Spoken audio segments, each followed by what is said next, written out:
Bismillahirrahmanirrahim. Assalamu alaikum wa rahmatullahi wa barakatuhu. Allah subhanahu wa ta'ala şu tutkan urazalarımızı Ramazan ayında kılgan barlık izgi amellerimizin de kabul edip değişli ecir savapların değişince yetkirip özünün rızalığına eriştirse idi, her birimizden de razı bulup özünün süyüklü doğru kulları bulurga nasip etseydi. Ramazan ayı, mübarek bulgan ayı, Allah Teala'nın medrese ayı, Kur'an ayı, Allah Teala'ya zikir tesbih ayı, şu vakitte nefsini terbiyeli turgan ay, hakiki revişte, لَقَدْ خَلَقْنَا الْاِنْسَانِ فِي اَحْسَنِ takvim, yukarı takvimde yaratılgan insan bitsiz, ben sizni izgilik için yarattım, hem izgilik kılırga sizge emrettim buyurdum deyip Allah subhanahu teala'nın emir buyruğu var. Biz indi Allah'a şükür şu Ramazan ayında şuna erişirge, şuna jiterge tırışabız. Ramazan ayının ötüp gitip şu 3 tapkır 10 günlüklerin, yani birinci rahmet günleri, ikinci mağfiret günleri, üçüncüsü uttan, temuk, cehennem gazabından kutulu günlerinde ötkerip Allah Teala'nın karşına lebbeyk Allahümme lebbeyke lebbeyke la şerike leke lebbeyke buyur Allah subhanahu teala nerse kuşasın şunu ütim min hazır nefsimni de terbiyeledim senin rızıklarının da kaderini bildim senin şu vakitinin de kaderini bildim şu Ramazan ayının da kaderini bildim indi nerse emritesin şunu üterge ezir ya Rabbim min senin karşında deyip gayetke de yakınlaştık. Gayet degen söz yani bayram. Bayramga da yakınlaştık. Bayram günlerinde Allah subhanahu teala bizge tağım da rahmetini indire. Kadir kişisinde özünün bütün melaiklerin, feriştelerin hem ruhunu şu dünya yeryüzüne jibergen kibik gayet günlerinde de Allah subhanahu teala olu rahmetlerin jitkire, olu rahmetlerin indire, feriştelerin indire dualarını kabul ete.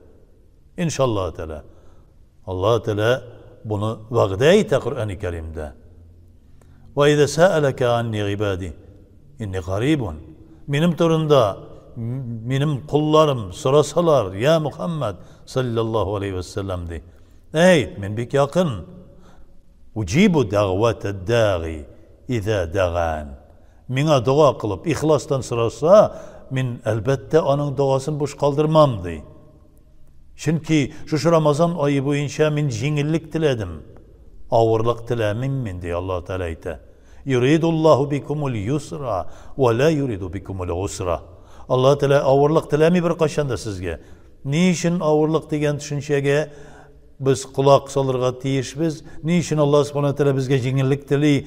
Şunun kadar susuz, rızıksız, süyüklülerge yakın kelmişe, tüzdük ay boyunca bu ağırlık tügülmüsün degende yok. Kirisinçe jingillik, nefisini terbiyeledik. Özümüzün nefsimizni jidrukta tutarga öğrendik. Dilbegelerge, yügenlerge öğrendik. Şunu buysundırga öğrendik. Allah'a şükür. Elhamdülillahi Rabbil alemin.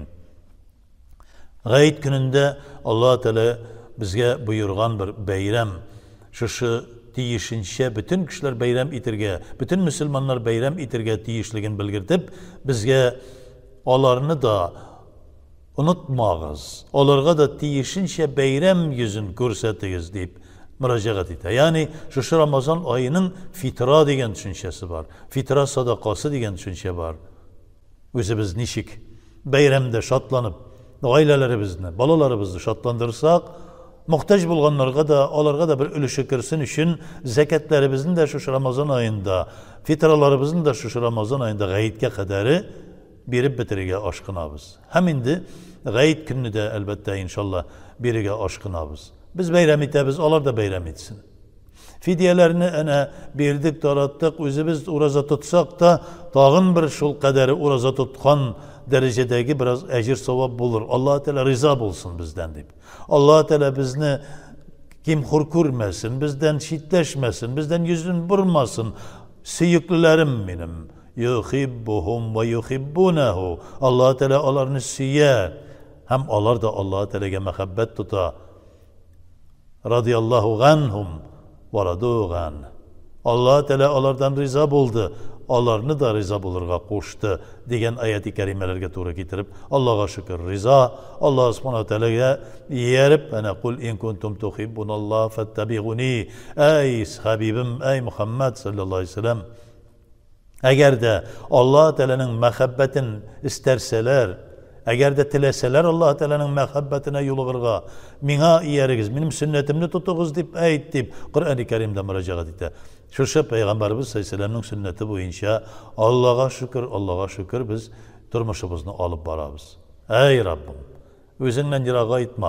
Peygamberimiz sallallahu aleyhi ve sellem'nin sünnetinden ayırma. Ehli sünnet vel cemaat yolundan ayırma deybiz. Babalarımızın, ata babalarımızın bu yerlikteki bulgan babalarımızın yollarından ayırma deybiz. Türlü bid'atlarga, yana türlü qaydandır teginden bundan kelip kirişikkan şu bid'atlardan sakla, nadanlıktan sakla ya Rabbim deybiz. Allah subhanahu wa ta'ala şatlandırırız dey. Peygamberimiz sallallahu aleyhi ve sellem'e de eyte yessir ve la tugassir. Jingleyd. Hem avratma dinni. Beşşir ve la tuneffir.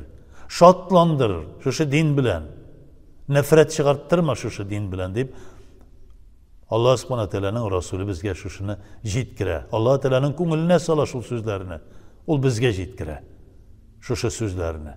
Hem indi gayet günlerinde de elbette bizden meşitimizde hem başka meşitlerde de uraza gayeti biraz soňarty bularak yani 7-nji ýartyda okuy başlanacak inşallah teala. Lakin onun şaýyndy sagat 5-te kelip oturup inşallah teala fitralarımızı berip şolay yok Kur'anlar tinlap wagazdy tinlap gayet wagazlaryny tinlap şondan soň endi namazga da kirişiriz inşallah teala.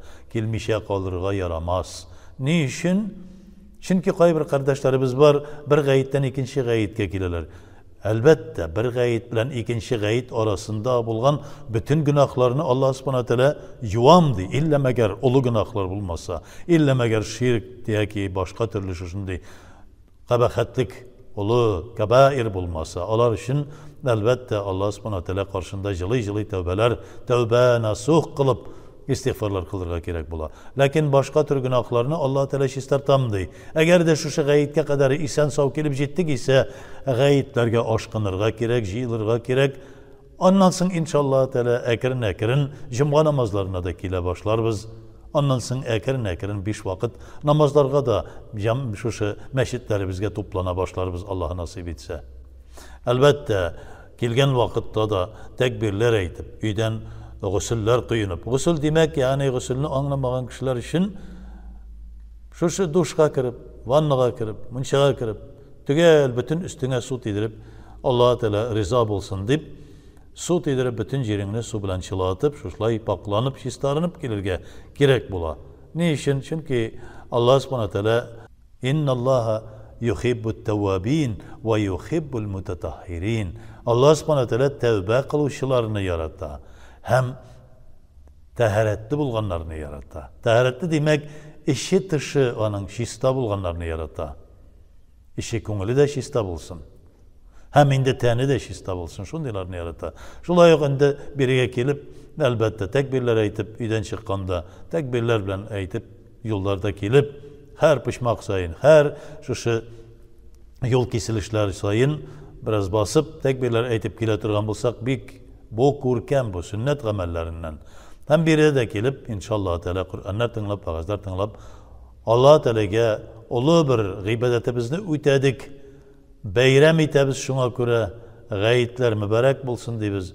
Allah Teala bizge bir hesap şüktin şük aytıp bitiriksiz derecede Allah subhanahu teala bizge ecir savaplarını indirip bizden rıza bulsun.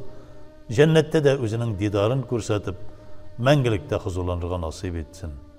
Hamma bizge de Esselamu aleyküm ve rahmetullahi ve berekatuhu.